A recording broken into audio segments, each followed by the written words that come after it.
Hello students, इस video में हम एक्सप्लेन करेंगे basicity of aromatic amines. Aromatic amines क्या होते हैं? जिसमें एरीन के साथ बेंजीन के साथ NH2 डायरेक्टली अटैच है। तो जो सिंपलेस्ट एरोमेटिक अमीन है वो क्या है? एनिलीन। तो हम क्वेश्चन स्टार्ट कर रहे हैं इसका।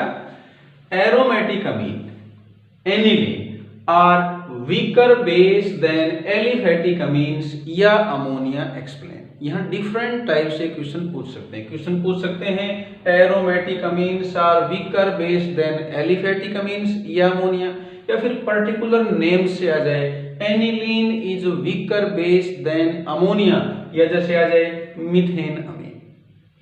तो जो भी एलिफेटिक अमीन आए, आंसर सभी में हमने एक ही तरीके से लिखना है। देखो डिफरेंस क्या है।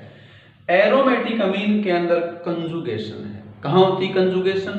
जहां डबल बॉन्ड वाले कार्बन के साथ lone pair containing item attach हो। बेंजीन के सभी कार्बन क्या है? एन सैचुरेट है, डबल बॉन्ड से अटैच है। और एन के पास क्या है? Lone pair. तो ये कंजुगेशन है। और जहां कंजुगेशन है वहां इलेक्ट्रॉन फ्लो करते हैं। वो क्या होता है? रेजोनेंस। और रेजोनेंस की वजह से हम क्या देख रहे हैं? मॉलिक्यूल के अंदर प्लस माइनस चार्ज आते हैं। रेजोनेंस इफेक्ट है।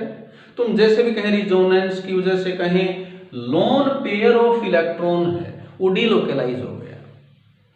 और डीलोकलाइज होने से ये डोनेशन के लिए इजीली अवेलेबल नहीं है। जबकि अमोनिया में और एलिफेटिक अमीन में लोन पेयर नाइट्रोजन पे क्या है? लोकलाइज है। तो डोनेशन के लिए आसानी से इजीली अवेलेबल है। तो क्लियर है, एरोमेटिक अमीन यानी कि एनिलीन है वो एक वीकर बेस है एज कंपेयर टू अमोनिया और अदर एलिफेटिक अमीन्स। नेक्स्ट हम स्टार्ट कर रहे हैं effect of substituents on basicity of aniline aromatic amine. तो यहां देखें एनिलीन है वो जब वाटर से कंबाइन करेगा, एक्वस सॉल्यूशन की हम बात कर रहे हैं, तो ये क्या बना लेगा? Anilinium ion. यानी कि यहाँ एन ने लोन पेयर डोनेट किया है, तो ये सपोर्ट करता है कि एनिलीन बेसिक है, हालांकि वीकर लेकिन बेस तो है। और यहाँ जो आयन बना है वो क्या है? Anilinium ion. तो जो सब्स्टिट्यूएंट है, रिलीजिंग है या विथड्राविंग है, वो इस एनिलीनियम आयन पे क्या इफेक्ट डालते हैं वो डिसाइड करेगा इसकी एनिलीन की बेसिक स्ट्रेंथ को। अगर हम एनिलीन में रिलीजिंग ग्रुप जोड़ दें तो रिलीजिंग ग्रुप क्या करेंगे? बेंजीन में इलेक्ट्रॉन्स इंक्रीज कर देंगे, इलेक्ट्रॉन डेंसिटी को बढ़ा देंगे। और उसका इफेक्ट क्या होगा? एन का जो पॉजिटिव चार्ज है उसकी मैग्नीट्यूड डिक्रीज हो जाएगी। तो क्लियर है, पॉजिटिव चार्ज डिक्रीज होने से ये मोर स्टेबलाइज हो जाएगा, इसकी स्टेबिलिटी बढ़ जाएगी। तो जो रिलीजिंग ग्रुप हैं वो एनिलीनियम आयन को स्टेबलाइज करते हैं, इससे एनिलीन की बेसिक स्ट्रेंथ इंक्रीज हो जाती है, बढ़ जाती है।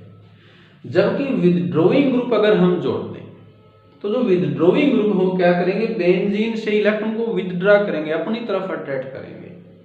और उससे फर्क क्या पड़ेगा? जो पॉजिटिव चार्ज है ये और भी कम हो जाए, और भी बढ़ जाएगा। इलेक्ट्रॉन डेंसिटी, इलेक्ट्रॉन का फ्लो रिंग की तरफ होने से क्या होगा? ये जो पॉजिटिव चार्ज है ये बढ़ेगा, क्योंकि यहाँ इलेक्ट्रॉन की डेफिशिएंसी होगी। इस वजह से इलेक्ट्रॉन विथड्रॉइंग ग्रुप की वजह से। तो इलेक्ट्रॉन विथड्रॉइंग ग्रुप क्या करेंगे? इस एनिलीनियम आयन को डिस्टेबलाइज कर देंगे और उससे एनिलीन की बेसिक स्ट्रेंथ कम हो जाएगी। तो हमें क्लियर हुआ, रिलीजिंग ग्रुप बेसिक स्ट्रेंथ को बढ़ाएंगे और विथड्रॉइंग ग्रुप क्या करेंगे? डिक्रीज। अब इसमें कुछ पॉइंट्स लिखते हैं जिनको अप्लाई करके हम डिफरेंट कंपाउंड्स की बेसिक स्ट्रेंथ कंपेयर कर सकते हैं। तो पहला इसमें है ऑर्थो इफेक्ट। अब ऑर्थो इफेक्ट क्या है? Ortho substituted aniline is weaker base than aniline. Ortho पे अगर ग्रुप आया है वो चाहे इलेक्ट्रॉन रिलीजिंग है या विथड्रॉइंग है, वो एनिलीन से वीक बेस होगा। ये ऑर्थो इफेक्ट कहलाती है। ऐसा क्यों हुआ? ऑर्थो इफेक्ट की वजह से रिलीजिंग ग्रुप भी एनिलीन की बेसिक स्ट्रेंथ को कम क्यों कर देता? कारण देखिए, ये जो एनिलीनियम आयन है इसको ये जो रेजोनेंस है इलेक्ट्रॉन का, ये जो फ्लो है एन की तरफ क्या करता है? स्टेबलाइज, यानी कि इलेक्ट्रॉन के फ्लो से ये पॉजिटिव चार्ज न्यूट्रलाइज हो जाएगा। पॉजिटिव चार्ज कम होता है, डीलोकलाइज होता है। देखो ये पॉजिटिव यहां जाएगा, तो पॉजिटिव चार्ज के डीलोकलाइज होने से एनिलीनियम आयन स्टेबलाइज हो जाता है।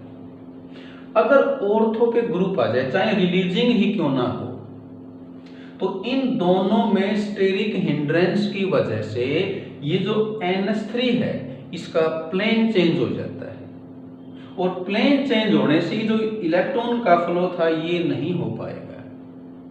इलेक्ट्रॉन का फ्लो या रेजोनेंस कहें तभी होता है जब ये एटम एक प्लेन में होंगे।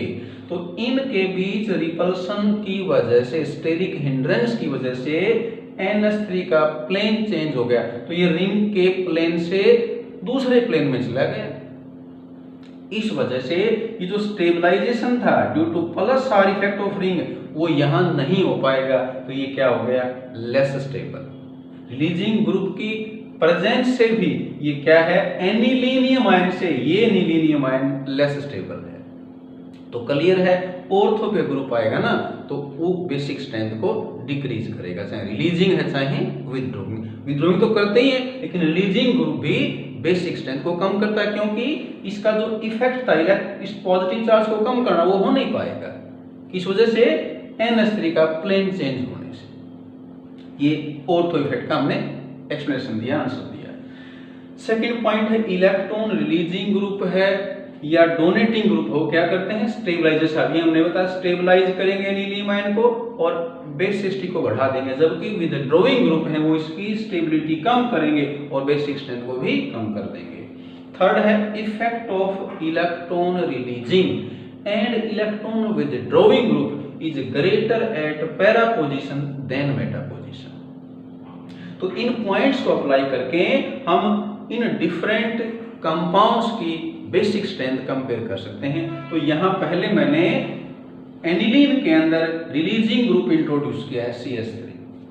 तो अभी जैसे हमने बताया जो ऑर्थो है इसको टोल्विडीन बोलेंगे। ऑर्थो पे जो ऑर्थो टोल्विडीन है, ये पैरा टोल्विडीन है, ये मेटा टोल्विडीन है।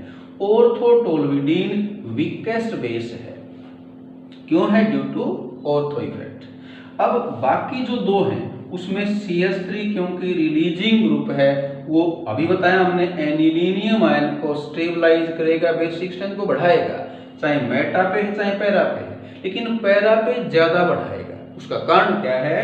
CH3 जब पैरा पे है तो हाइपर कंजुगेशन शो करता है, और हाइपर कंजुगेशन में क्या होता है? इलेक्ट्रॉन का फ्लो होता है। जबकि CH3 मेटा पे है तो वहां पर क्या शो करता है? Minus I effect. तो हाइपर कंजुगेशन है, रेजोनेंस इफेक्ट है, ये स्ट्रॉन्ग होती है। किससे? आई से, क्योंकि आई में सिर्फ डिस्प्लेसमेंट है, जबकि हाइपर कंजुगेशन में और रेजोनेंस में फ्लो ऑफ इलेक्ट्रॉन है। तो पैरा पे जब CH3 है तो वो बेसिक स्ट्रेंथ को ज्यादा इंक्रीज करेगा एज कंपेयर टू मेटा। तो हमें क्लियर है, अगर एनिलीन में CH3 है तो पैरा पे वो सबसे स्ट्रॉन्ग बेस है, फिर मेटा पे और फिर एनिलीन, और ऑर्थो इफेक्ट की वजह से टोल्विडीन, ऑर्थो टोल्विडीन वीकेस्ट बेस है। अगर हम एनिलीन में विथड्रॉइंग ग्रुप इंट्रोड्यूस करते हैं, विथड्रॉइंग ग्रुप कौन सा लिया हमने? NO2। ये तो अभी जैसे बताया हमने ऑर्थो इफेक्ट की वजह से ऑर्थो पे अगर नाइट्रो ग्रुप है तो वो वीकेस्ट बेस है। अब NO2 चाहे ऑर्थो पे आए चाहे पैरा पे आए वो बेसिक स्ट्रेंथ को कम करेगा। तो क्लियर है एनिलीन सभी से स्ट्रॉन्ग बेस होगा। किस केस में? जब रिंग के अंदर इलेक्ट्रॉन विथड्रॉइंग ग्रुप प्रेजेंट हो, सबसे स्ट्रॉन्ग एनिलीन। फिर मेटा, मेटा और पैरा में क्या बताया था? इफेक्ट पैरा पे ज्यादा होता है। क्यों ज्यादा होता है?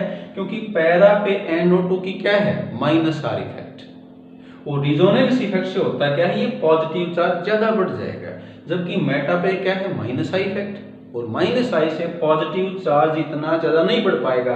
तो पैरा पे NO2 है तो वो इसको ज्यादा डिस्टेबलाइज कर देगा, इसकी स्टेबिलिटी ज्यादा कम कर देगा due to increase in positive charge. तो पैरा है वो मेटा से वीक बेस होगा और ऑर्थो की वजह से ये सबसे वीक बेस होगा। तो हम रिलीजिंग और विथड्रॉइंग ग्रुप इंट्रोड्यूस करके एनिलीन की बेसिक स्ट्रेंथ को कंपेयर कर सकते हैं।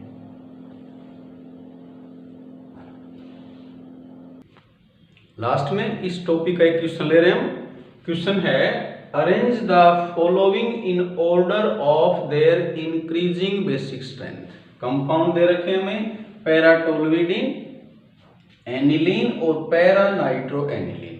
तो पहले इन तीनों के स्ट्रक्चर बना लें। ये क्या है? पैराटोल्यूडिन, ये एनिलीन और ये पैरा नाइट्रो एनिलीन।